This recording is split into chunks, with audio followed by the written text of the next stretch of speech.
Good morning. Can you hear me?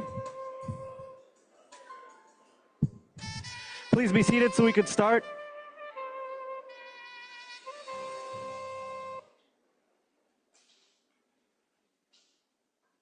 Thank you. Good morning.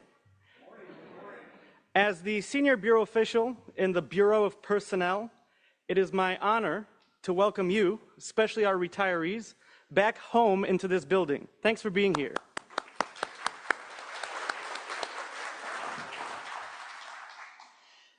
At this plenary session, we will award the Director General's Cup for the Foreign Service, the Director General's Cup for the Civil Service, and we will listen to a keynote address from Deputy Secretary Christopher Landau. And, as I'm sure you all know from your direct experience, it's not entirely predictable what time World Affairs will allow the Deputy Secretary to come down and join us. So I thank you in advance for your patience with the program, and I look forward to, celebrating Foreign Affairs Day together with you. But first, some thanks are in order. Hold on. Thirsty. Anyway, above all, we thank the men and women whose names are inscribed on the memorial plaque. These are colleagues who gave their lives in circumstances distinctive to the Foreign Service. After his keynote address here today, Deputy Secretary Christopher Landau will lay a wreath at the memorial plaque, which today, for the first time in the 60-year history of Foreign Affairs Day, features the USAID wall standing side by side with the traditional memorial plaque. So you will all get to see it on the live stream, but I hope that you all have a chance to visit the C Street Library and see the USAID wall and the memorial plaque in person.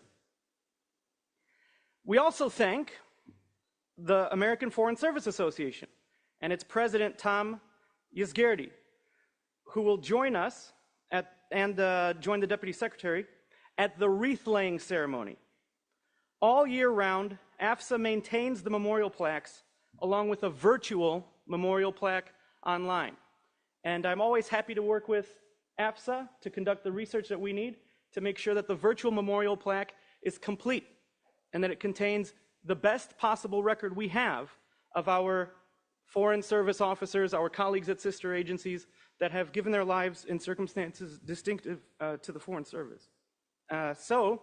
Hopefully, we will proceed onward with this mission and that you all will be able to keep AFSA informed of any opportunities that you see from your knowledge of this institution and its history to make sure that we have a complete record honoring the people that gave the full measure of the full measure of devotion.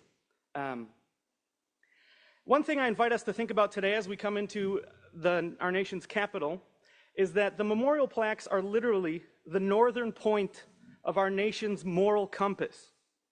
If you draw this moral compass, it starts here in this building with these memorial plaques, and it goes south in a straight line to the Vietnam Veterans Memorial, to the Lincoln Memorial, and to the Korean War Veterans Memorial.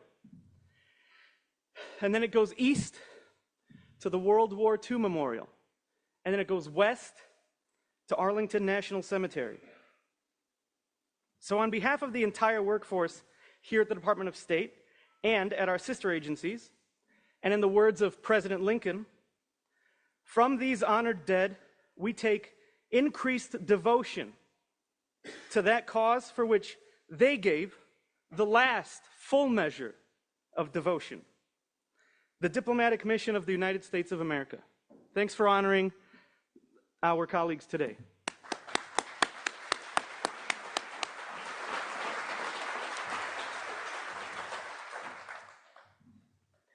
And now for the awards. The Director General's Cup has the following criteria. The criteria are that a recipient must be of the contemporary generation of career retired employees. So whereas our memorial plaques go back hundreds of years, our Director General's Cup is awarding just the most recent crop of retirees. We select in consultation with a number of civil service employees that are still in the building today and foreign service employees that are still in the building today, who is most worthy of this honor. But as we all know, there are far more people whose hard work and wonderful results deserve an award than there are awards to give. So notwithstanding that today we're honoring two singular individuals, I also invite everybody here to think about and share with your colleagues about others who you think deserve their moment in the sun as well. The criteria are that the employee shall have had a long period of service that has been professionally and expertly performed in a single or a variety of assignments, be known among colleagues for interest in and contribution to the preservation and promotion of professionalism in the civil or the foreign service, and be engaged after retirement in activities that have a public service, cultural, educational, literary, social, scientific, political, public affairs, or international content. Wow. So as you can see, with the criteria this broad, it is guaranteed that we are going to have more qualified award recipients out there than we are able to honor today. But nonetheless, I have no reservation at all that these two individuals are truly the most excellent examples that I could find. The first award recipient is for the Director General's Civil Service Cup, and that goes to Kenneth Rogers.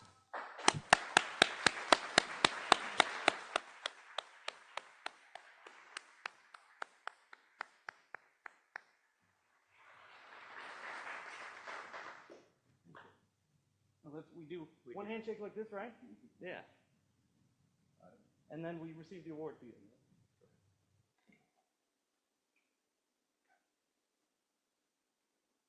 Thanks. Have a seat. I'm going to say a couple of things.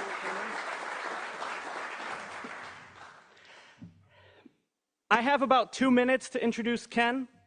If I told you what he did professionally, then I'd use up even more time than I'm permitted. So instead, I will just give you some of the direct quotes that we received from Ken's colleagues about his impact at the department. And by the way, this required a lot of translation from department speak to English. For instance, DT, IRM, NDU, CIC, CIO, all these terms I have tried to break down and make understandable to people who aren't even members of this community as we are. So, I first met Ken in 1992. He was a contractor. But before long, he was hired by the department as a civil servant. Ken worked in the office of the Chief Information Officer, and over his long and storied career, he did some remarkable things for the department, from getting us past Y2K to helping National Defense University set up the College of Information and Cyberspace. Ken is one of those unsung hidden heroes whose fingerprints are left on every computer key we punch each day. I'm told, from another person, I'm told Ken was the first one in the department to institute professional training for information resource management personnel. The training was for project management and program management, and he opened it up for personnel outside of information resource management too. There are a number of senior managers in the department who now have professional certifications because of the professional training programs that Ken instituted in information resource management. All the other professional training programs the department currently offers to employees are there because Ken blazed the trail about a decade before all the rest of them. And finally, I really enjoyed working with Ken. He is a strategic thinker who was passionate about his work with diplomatic technology and about the department. There were many brainstorming sessions and late-night data calls that magically turned into perfectly presentable paper by daylight. Somehow, we squeaked across the finish line, time and again. I don't miss the stressful deadlines, but I do miss working with Ken, and I miss Ken's leadership.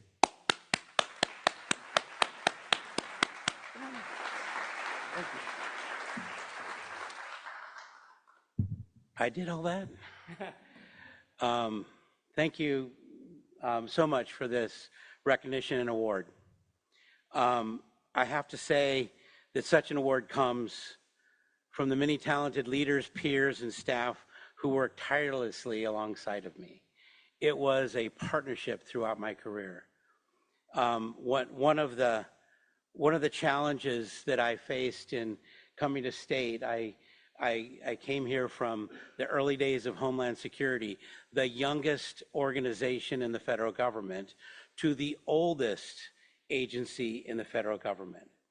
And the kind of change that was happening there, and of course in the diplomatic technology field, that is constantly fraught with ongoing, continuous change and modernization and iteration. I came to an organization here that may consider change every decade, but definitely not every 2 years. So it was a clash of cultures coming from an IT background and trying to introduce modern technology to an organization and iterate that and keep it alive and fresh. One of the traditions of State Department that I've always valued is when Foreign Service officers go off to a post. In most cases, they spend a bit of time at Foreign Service Institute, and they get language training to be able to learn to speak the language of the people that they're serving. I would contend that we live in a new day and age, that every Foreign Service officer needs to learn to speak the language of digital. It has permeated our culture, it has permeated every sector, and we need to understand the power, the agency, and the effect of digital transformation in organizations around the globe. And thank you.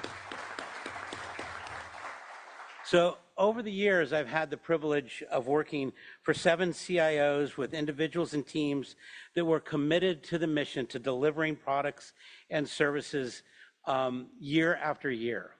And one of those kind of neat moments was our ability to pivot to a telework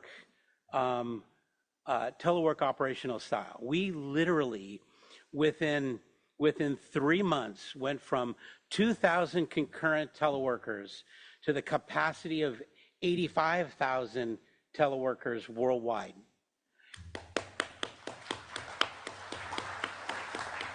And that doesn't just give us the opportunity for telework. It allows us to communicate anywhere, anytime, to be connected to the mission that we're here to deliver. And that capability is with us today. You know, the State Department is filled. I had the opportunity to spend a couple years on an assignment at the National Defense University to stand up the College of Information and Cyberspace, teach courses there, create a permanent vice chancellor position that we now have someone sitting in over there. But State Department is an organization that's filled with talented and knowledgeable professionals, and most of whom, and particularly on the civil service side, that are in the trenches ensuring that the services are delivered excellently. I want to give an example, a shout out to my budget team at DT. Year after year, they delivered 99.9% of committed and obligated funds every single year.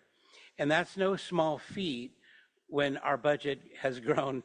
DT's budget grew to, when I retired, $1.3 billion a year. That's moving a lot of money correctly, accurately to deliver the services we have.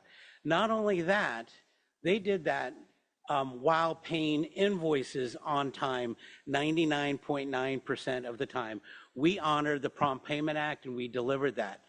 And most of those individuals' names are rarely known or acknowledged. Obviously, within the organization, they are acknowledged, but that's the kind of excellence that we have in this organization. That's the kind of commitment that we have in the organization. And that's the kind of support and community that I've been able to work with to achieve the things that I have done here at State.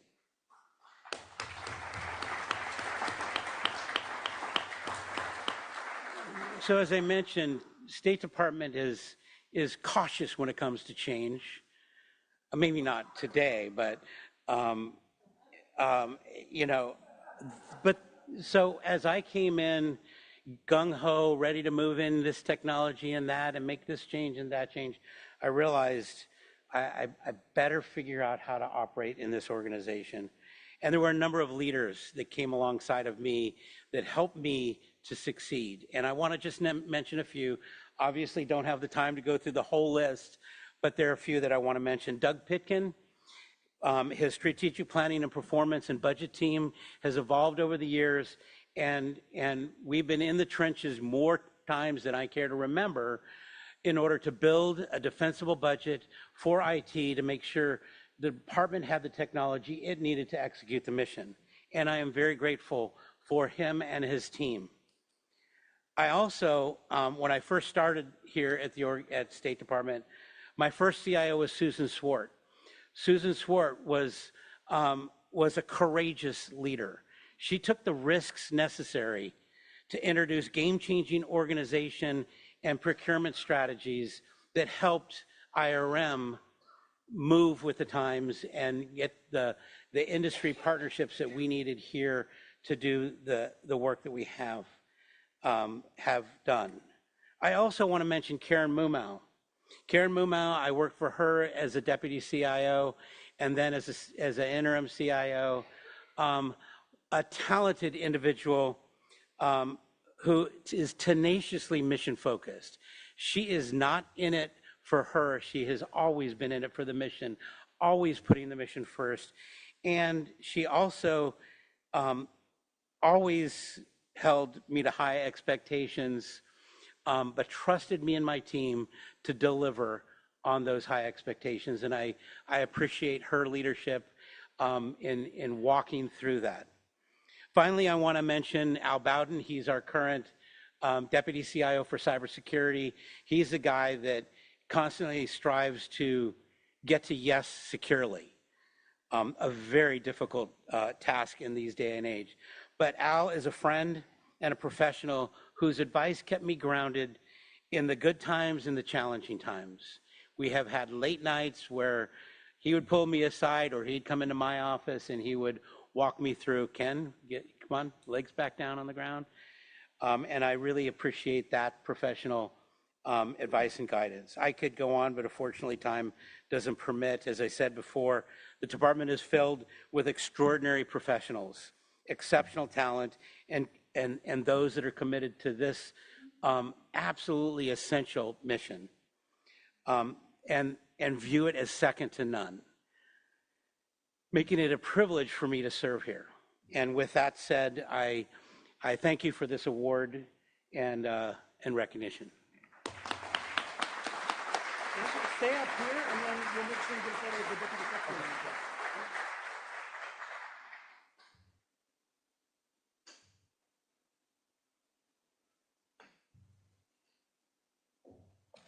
You may already know this, but subject to appropriations, we have language incentive pay for certain computer programming languages, right? That's something that I hope that we can increase the distribution of post haste, or tout de suite, as some people like to say.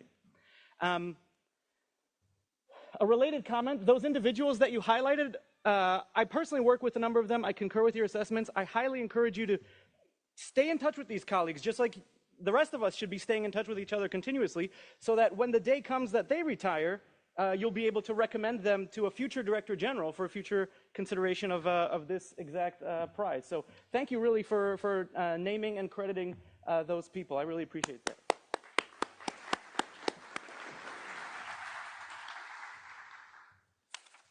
Our second award is the Director General. I will say a few words about Phil, and then he'll come up and receive the award. Philip Linderman served overseas in Belgium, Mexico, Ecuador, Germany, Cuba, Chile, and Trinidad. And he also represented the United States of America to international organizations, including the Organization of American States and the European Union. But I think the best authority for describing Phil's work is Secretary Rubio himself. And what he said on February 21st was that securing America's borders and protecting its citizens from external threats is the first priority foreign affairs function of the United States. And this first priority, foreign affairs function, is exactly the nonprofit work that Phil has most distinguished himself in performing. So let me share with you two examples. First, Mr. Linderman is a board member and fellow at the Center for Immigration Studies, which provides immigration policymakers, the academic community, news media, and concerned citizens with reliable information about the social, economic, environmental, security, and fiscal consequences of legal and illegal immigration into the United States. The center is animated by a unique pro-immigrant, low-immigration vision, which seeks fewer immigrants, but a warmer welcome for those admitted.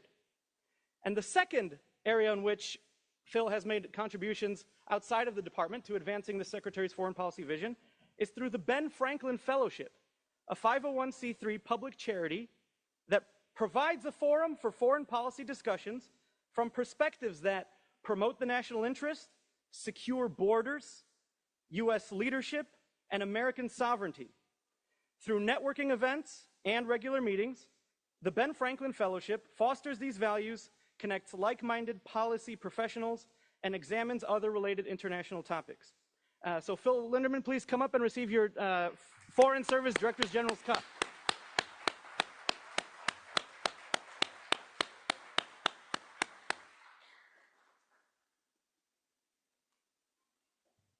Here we get a photo with our State Magazine expert, Luis.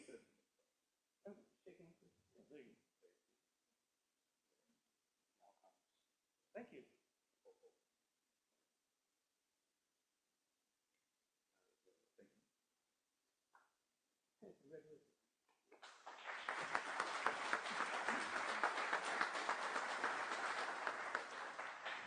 Good morning. Thank you, Mr. Director General. It's a pleasure to be here.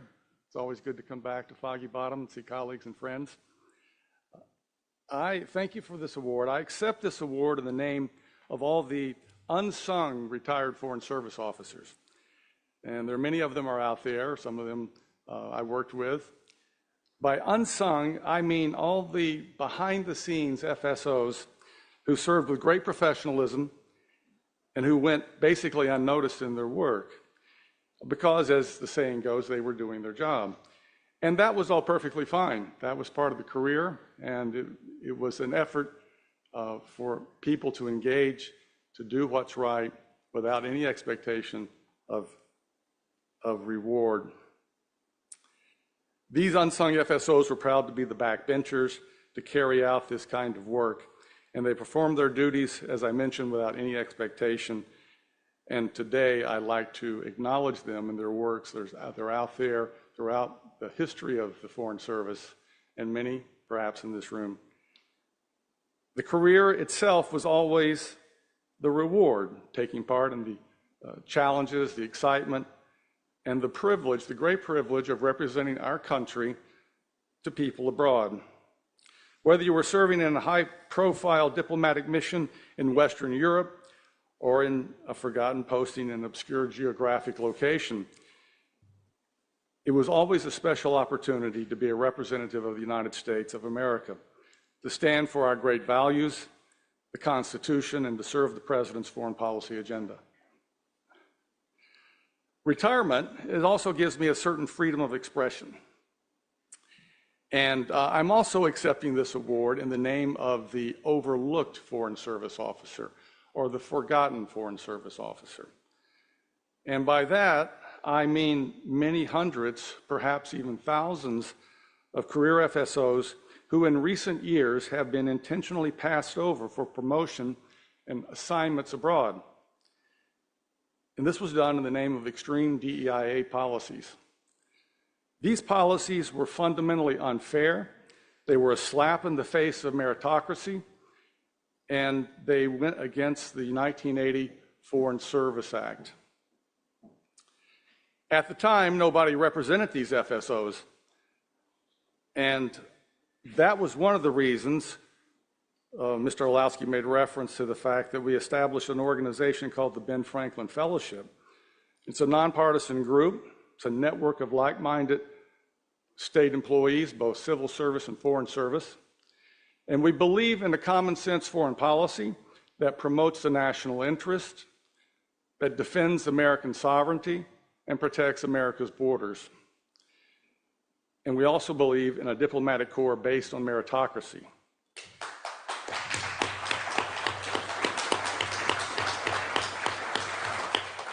The State Department happily is now in a new era, and we urge all like-minded FSOs and civil service employees who are interested in our organization to check us out.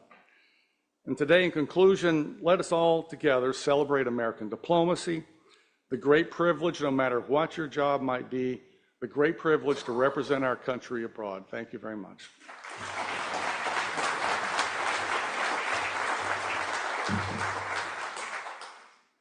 Before I introduce our keynote speaker, I'd like to thank you for noting the unsung heroes, and I'd like to suggest 2 ways in which we can honor unsung heroes. So one of them is right now, I'll give credit where it's due, the beautiful AFSA memorial wall, which is more than just a plaque. It really is an art installation. The reason it's standing where it's standing is because of contractors who disassembled the wall at the Ronald Reagan building, moved it into the Harry S. Truman building, mounted it successfully. It's thanks also to our administration bureau, senior bureau official Rudy Strom, and to the whole team in A Bureau, which makes this building function and brings us such wonderful displays that, again, honor those who gave all to the diplomatic foreign service. And so we have to give them credit. And how do you give them credit, right? One way you can credit the names and the men and women on the memorial plaque is by visiting the plaque, reading the locations. I recommend some fascinating observations to you. For example, we have a number of Foreign Service officers who gave their lives in a foreign country known as the Republic of Texas. They're honored there because the U.S. had a mission in this foreign country before that country became one of the states of the Union. And that's a fascinating story that you can see just by visiting us in the lobby. But if you visit AFSA's website to review the virtual memorial wall, then you will see biographical stories and the circumstances under which our colleagues did give their lives and did earn their place on the memorial plaques. So you get those additional stories, photographs, and details about our USAID plaque names, about our Foreign Service plaque names, both from the State Department and its sister agencies. And so without further ado, I'd like to introduce you all to our keynote speaker. Deputy Secretary Christopher Landau is one of you. Last year, he probably expected to be here today as an audience member rather than as a keynote speaker. Ambassador Landau served as the United States ambassador to Mexico, and he retired from the Foreign Service at the conclusion of the first Trump administration. But President Trump called Ambassador Landau back into public service by appointing him as our Deputy Secretary of State. Yet today would be a homecoming for Deputy Secretary Landau, even without his diplomatic career, because Christopher Landau was born as an EFM in the Foreign Service. Chris's father, George Landau, was the United States ambassador to Paraguay, Chile, and Venezuela. Deputy Secretary Landau says, "I was born in Madrid, grew up in Asunción, Santiago, and Caracas, and I truly believe my international upbringing was one of the most precious gifts my parents could have given me." And on March 25th, on the Deputy Secretary's first day back at the State Department, he said, "My recent tenure as ambassador to Mexico was the best job I've ever had. And it was a real joy, after more than 30 years, to find myself back among my tribe, the civil and foreign service officers, the locally employed staff, the eligible family members, who all together embody the best of American diplomacy every single day. For now, this son of the Foreign Service is happy to be home. So without further ado, welcome home Deputy Secretary Christopher Landau."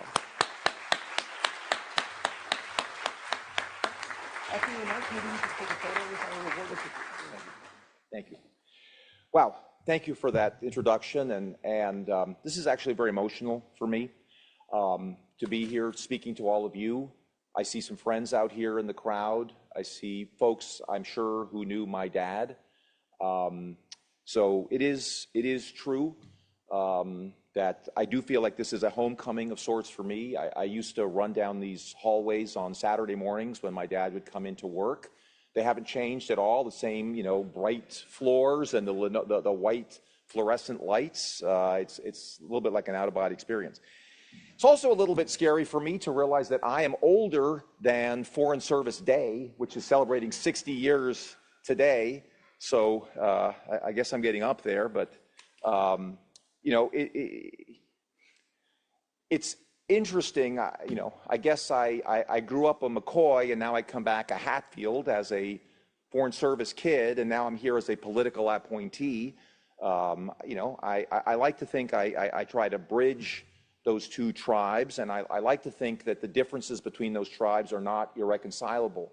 Frankly, it's very sad to me to see that we're in a day and age when at a commemorative event like this, tensions rise to the point when people are storming out of the room. That hurts me.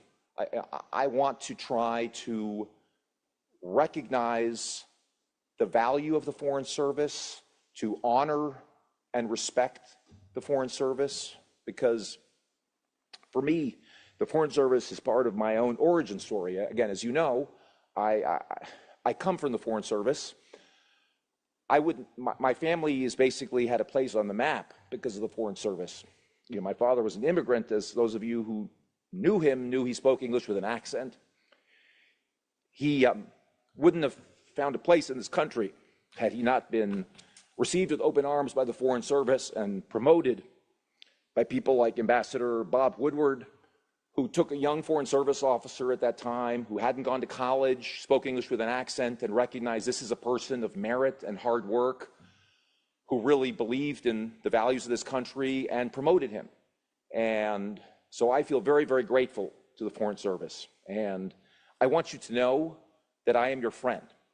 And again, I hope we can get through these challenging times with that attitude of mutual respect and openness that all of us are trained to do as diplomats, right? I mean, you recognize sometimes you have differences with other people, and we learn to make our positions understood respectfully, and the respect is a two-way street, right? And so I hope we can tone down and cool some of the tempers. I know they run high on both sides, and again, I respect the views of the professional Foreign Service, and I think if people have strong views about what is going on, I think it's fine to bring those out.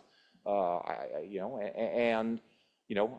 certainly am committed to listening respectfully to that, and hopefully working towards ways that we can work together to improve the Foreign Service and make it more effective.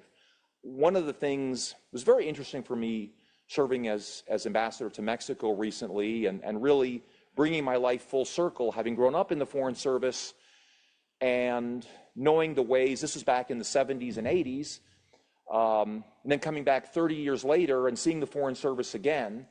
And, I think in a lot of ways, the Foreign Service could do a better job in adjusting to the realities of the world. I mean, the world has changed a lot. Technology has changed a lot.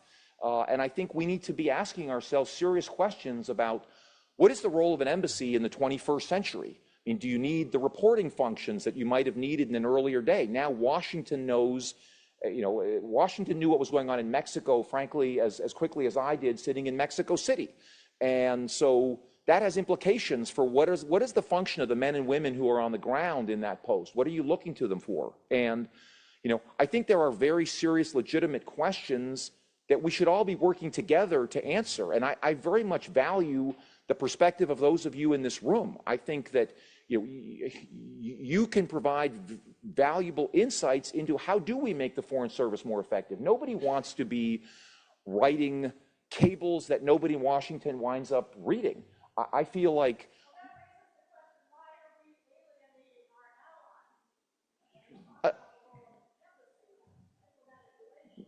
ma'am, I respect your point of view, and again, I think There are substantive policy questions. Obviously, the president is obviously setting the tone of foreign policy for the United States.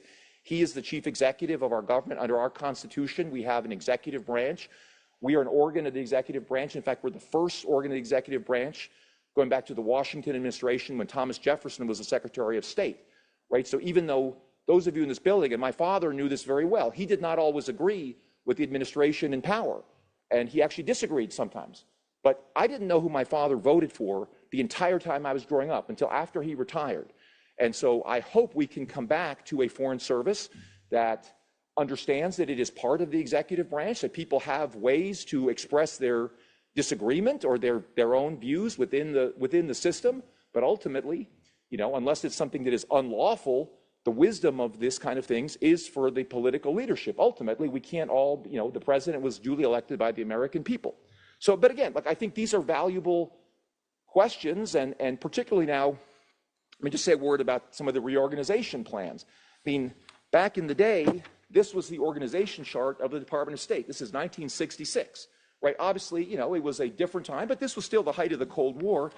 This is the organization chart for Washington, that is the current one, right? So I think, again, those of us who have followed the Foreign Service understand that it has ossified over time and become sclerotic with a proliferation of different boxes on this organization chart that made the clearance process very difficult, that just made coordination very difficult, even within the building. I don't think we're going back to this, but I do think there are ways to streamline and improve this so that it works better and is more effective and actually means that foreign service officers can have a meaningful voice in actually being relevant in the formulation of U.S. foreign policy.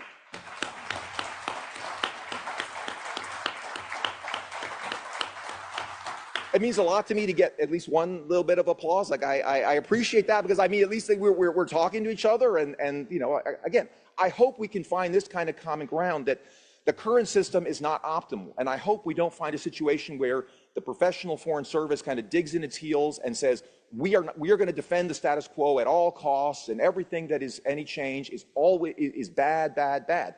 I don't think that's in the interest of the Foreign Service. I think there are some things that those of you who have seen it out there realize, yes, this could be changed for the better. And I certainly am all ears in looking for other perspectives. I have the humility to understand that I didn't spend my career doing this, but I respect the views of those of you who are there. But I want, again, a place where the men and women who are out there, if you're going to a meeting in a foreign country, the leader, that you have views, like, let's have a system where these get reported up, that valuable information gets reported, that foreign service officers get recognized for the contributions. I think now it just seems like we're kind of on hamster wheels, where people are doing things and it doesn't actually lead to anything. So let's try to figure out a way, and I'm reaching out my hand in friendship and cooperation. It's really up to, I think, the Foreign Service more generally to decide whether they want to accept that hand. And I just can tell you, as a human being, I am very interested in the views of the Foreign Service. Again, I have enormous respect for the Foreign Service. I wouldn't be here but for the Foreign Service. So I guess, this is just a way of saying that I look forward, to continued discussion with each of you. I thank each of you for what you have done for our country, and I hope we can build a relationship of mutual respect and hopefully friendship, because we ultimately. Oh, well, again, the president has decided. USAID, when I was growing up, USAID started in the 1960s, 1961 to be exact, as an instrument to advance U.S. national policy interests at the height of the Cold War, and the policies were very much aligned. The view was that some countries are so severely underdeveloped that they were ripe for communism and takeovers by elements that are hostile to the U.S. So when I was growing up in Paraguay in the mid-'70s, more than half our mission was USAID. Most of my friends at the American School of Asuncion had parents working for USAID. I believe in that development mission. Listen, you may not want to listen. That's fine. Again, I'm just giving you my perspective. You asked a question. I'm trying to give you a respectful answer. And so, the problem is, I think, USAID got separated from the State Department in terms of alignment with U.S. interests, and particularly in the last few years, The mission, what USAID was funding, is far from the international development, the kind of things they were funding back in the 70s, basic development initiatives. They started to get into all kinds of things that deviated from the mission. Now the idea is that USAID is within the State Department. So the point is, USAID, anything we're doing for promoting, using our soft power around the world, promoting these projects, should be coordinated with foreign policy. I would think as the State Department, we would recognize the value of having that. We can all discuss individual programs, but I think the idea of having USAID as part of the State Department, I don't think should be all that controversial. Again, so anyway, that's my answer on USAID. Look, let's talk about these things. Again, I value that. I am here today, to try to extend a respectful hand. If you don't want to accept it, that's your prerogative. It's a free country. But again, this is Foreign Service Day. I am here to celebrate the Foreign Service, to express my personal gratitude to the Foreign Service, and express my personal desire to work with each and every one of you. Thank you very much.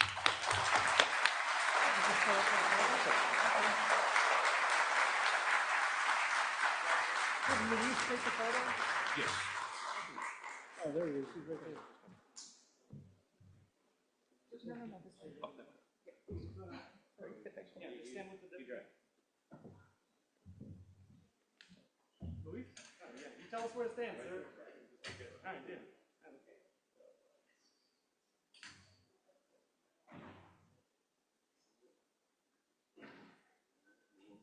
Perfect. Thank you. Thank you.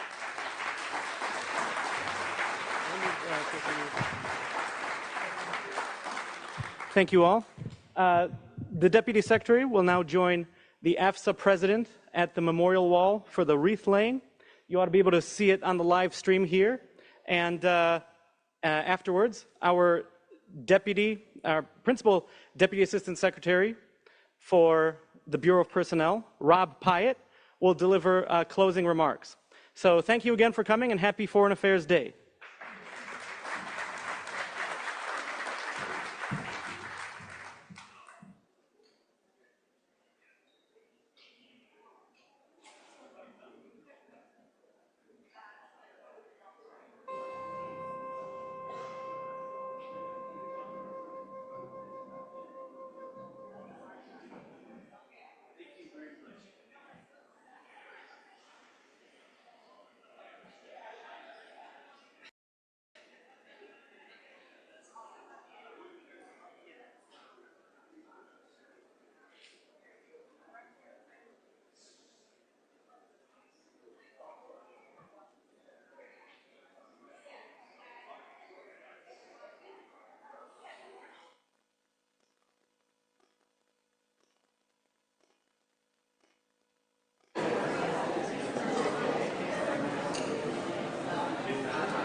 Good morning. If I could ask all of you, and I did it myself just now, to silence your phones, that would be great. Much appreciated on this solemn occasion. So, Mr. Deputy Secretary, right here. Oh, sorry, there he is. Honored members of the Foreign Service community, distinguished guests, ladies and gentlemen, thank you for joining us on this solemn ceremony. I'm Tom Yazgirdi, and it's my great honor to serve as President of the American Foreign Service Association, the Professional Association and Labor Union of the United States Foreign Service. Today, as we mark the 51st anniversary of this memorial ceremony, we pause to honor those who gave their lives in service to our nation, men and women who upheld their oath to the Constitution and helped shape America's role in the world through quiet courage and daily sacrifice. This ceremony was inaugurated in 1974.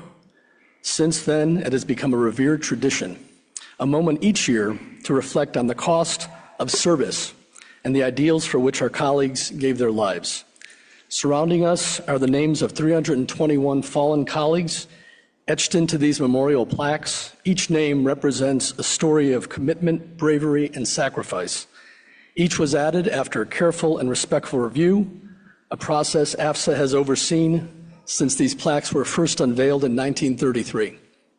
We are proud to be the stewards of this memorial, and I am grateful that this year no new names have been added.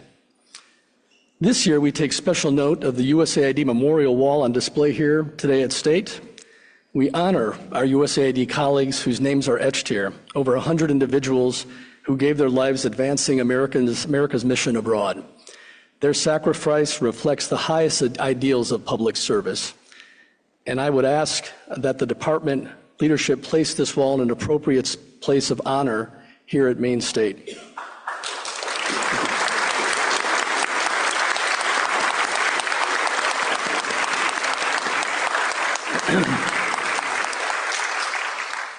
Thank you. So we are gathered here today at a time of upheaval for the Foreign Service. Two of our AFSA member agencies, USAID and the Agency for Global Media, have been effectively dismantled. Lives and livelihoods have been disrupted, and great expertise has been lost. Across the service, our members are concerned about what the Foreign Service will look like in the coming months. So this moment calls for reflection, not only on the lives of those we honor today, but on the values they espoused. The Foreign Service is built on the principle of nonpartisan professional service to our nation. We serve every administration, regardless of political party, with that principle foremost in mind. And that principle is not abstract, it is real, and it must be preserved. As we remember the fallen, we must recommit ourselves to protecting the integrity of the service they loved and we love, and to ensure that future generations of diplomats can serve with dignity and honor. Thank you.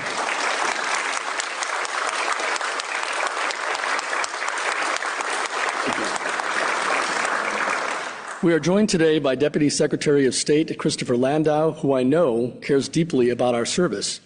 His presence here underscores the significance of this ceremony and the enduring importance of honoring those who gave their lives in service to our country. We recognize his participation as a sign of respect for our fallen colleagues. To all who have gathered here today, again, I thank you. Your presence speaks to the strength of our Foreign Service family and to the profound impact of a life dedicated to diplomacy and peace. As we honor their legacy, let us reaffirm our shared commitment to the principles they upheld and to building a world where diplomacy triumphs over discord and peace prevails over conflict. At AFSA, we pledge to continue protecting and supporting the professionals who carry that mission forward every day. May their sacrifices never be forgotten, and may their legacy continue to inspire future generations of diplomats and development professionals to serve with honor, courage, and an enduring sense of public duty. I now ask that everyone in the audience please stand as the United States Armed Services Color Guard presents the colors. Color, forward, one.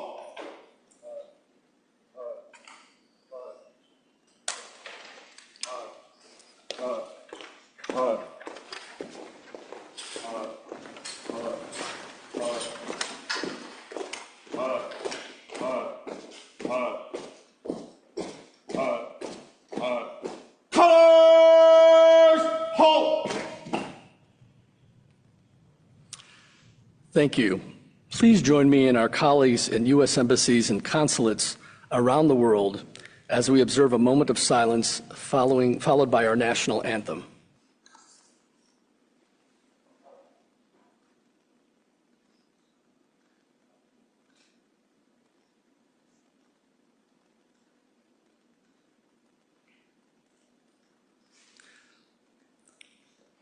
Please remain standing for our national anthem.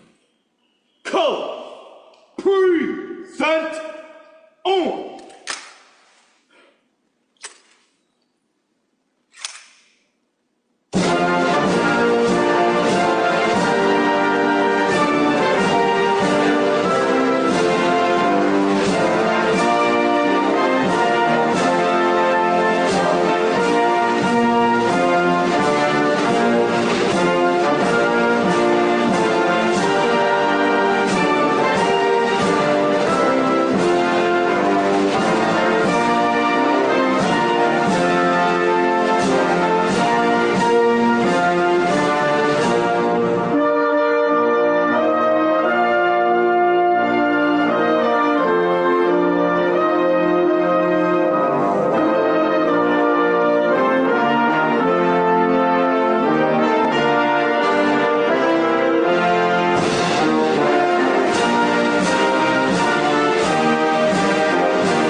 Right shoulder on.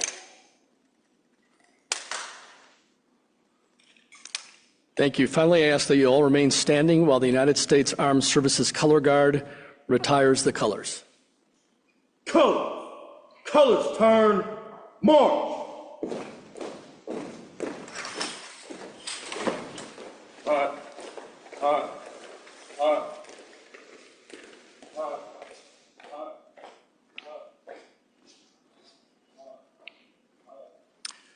Thank you. Please be seated. I now invite Deputy Secretary of State Landau to the podium.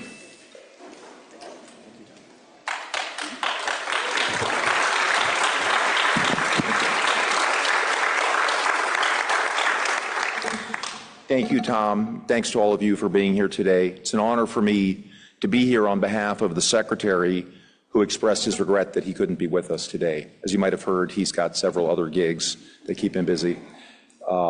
But I consider it a real privilege and honor to be participating in the 60th Annual Foreign Affairs Day in particular in this very space that I consider hallowed ground for our organization. Because today is a day, and this is a particularly appropriate place, to pay our deepest respects to those who've died in service to our country. I used to come into this building, as I just mentioned a moment ago, starting in the late 1960s when my father was the country director for Spain and Portugal for 6 years, from 1966 to 1972. And he'd bring me in on Saturdays, and I would walk in these doors right here, and these flags made a huge impression on me. I think that actually sparked my love of flags, which continues to this day. And I have flags outside my house. Find this to be one of the most incredible places. There's a lot more flags now than there were in the late 60s when I was a boy. I always like to go through. I think I still can recognize most of them. But I think these plaques behind us also caught my attention when I was a boy. And just the way in which members of our government, working for different agencies, the Department of State, the U.S. Information Agency back in the day, USAID, some of whom gave their lives for our country. And that is something that I think those of us who remain have a duty to continue to remember and pay respects for. One of the wonderful things about having been ambassador to Mexico is learning their traditions about Day of the Dead. And in Mexico, they say that you are not really gone as long as someone actually still remembers you. And I think it is fitting and appropriate that those of us who work in this building and who are loved ones of those who work in this building continue to recognize that we are all part of one family, and that we remember these names who are on these walls. They're not just names, they are human beings who had families, loved ones. Some of you may be the families and loved ones. I remember very vividly when we were living in Paraguay in 1973, and Ambassador Cleo Noel in Khartoum, Sudan, was assassinated. And that made a very big impression on me as a boy, thinking that, wow, that could happen to my father. And, I think I just had an understanding, as I'm sure those of you who've been out in the field know, that you do take risks in the service of your country. And those risks are very real. These are not people that are, again, just abstract things. They're people that those of us who are here in this audience worked with or loved or both. And again, I feel like this is one of the most solemn but important aspects of my job, to pay tribute to those names that are on this wall. When I came back in this job recently, I was somewhat surprised that these are the plaques I remember in the middle with the kind of faded writing. I didn't understand why there were so many new names. And I gather that AFSA actually hired an archivist who kind of dug deeper into the records and found more people who had given their life for our country, some of them going back to the 19th century. And again, I think that is fitting and appropriate that we make sure to honor everyone. So again, I think this is just one of the most important things that we do, and I feel a sense of reverence every time I walk by these plaques. It's something that, you really never get used to just walking by, because every time I remember that these are the men and women who have really paid the ultimate sacrifice. Today, we are here to bring in to the State Department the USAID people who've given their lives, these more names, people who deserve our respect and our thanks for their sacrifice for our country. And I think it's fitting that they're here alongside their State Department and USAID colleagues, because we all work together in foreign missions. Again, when I was growing up in Asunción in the 70s, I'd say about half the mission was USAID. And many of my closest friends that I grew up with, their parents worked for USAID. So I think that is a mission that we respect, and we brought many great things for our country. And again, I just want to recognize the sacrifice, the commitment, and the professionalism of this work on behalf of the American people. And again, I realize today many of you who are here served with people whose names may be here, and I just think it's very appropriate to recognize them.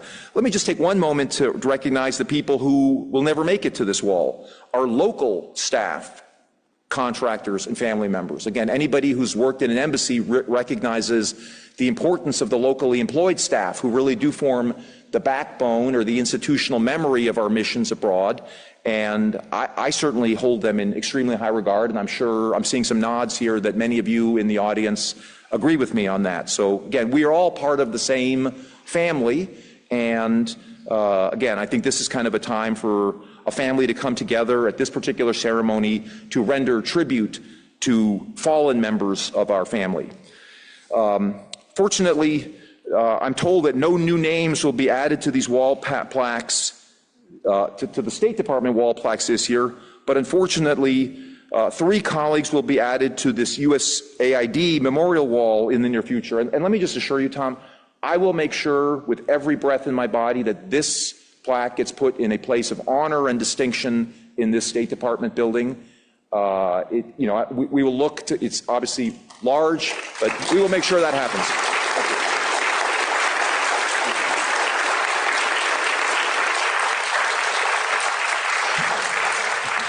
I'd like to recognize 3 names that will be added to the USAID memorial wall in the near future and recognize and honor these 3 individuals. First is Michael Dempsey, a USAID Senior Field Program Officer who was aged 33, and he is survived by his parents and sister. There's Jacob Tukey, I see a sign for him right here, God bless you, age 50, who served as a democracy and governance officer in the West Bank Gaza mission and had been with USAID for 24 years. He is survived by his mother, 2 daughters, and many family members, some of whom I suspect are here today. Oh, no, anyway, we're remembering him again. God bless Jacob. And third, Edward Wynant, a USAID Foreign Service engineering officer, age 54, who is survived by a wife and a young daughter. So at this time, we will lay a wreath at this memorial wall as a tribute to these fallen colleagues, but also to all of these fallen colleagues. By this act, we will honor the sacrifices and names on the wall and remember everyone who dedicated even a part of their lives to this important service to the American people. So thank you. With that, let's present the wreath.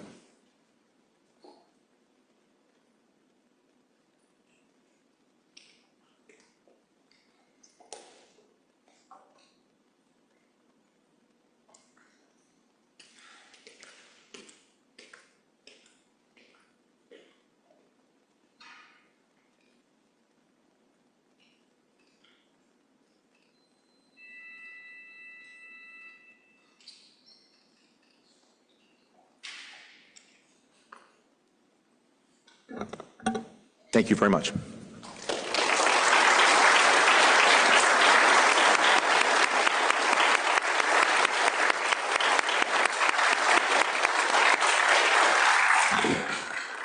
Thank you so much, Mr. Deputy Secretary, for those remarks. We appreciate your attendance here today and your respect for our fallen colleagues. Let me express my heartfelt thanks to everyone who was able to join us here today, both in person and virtually.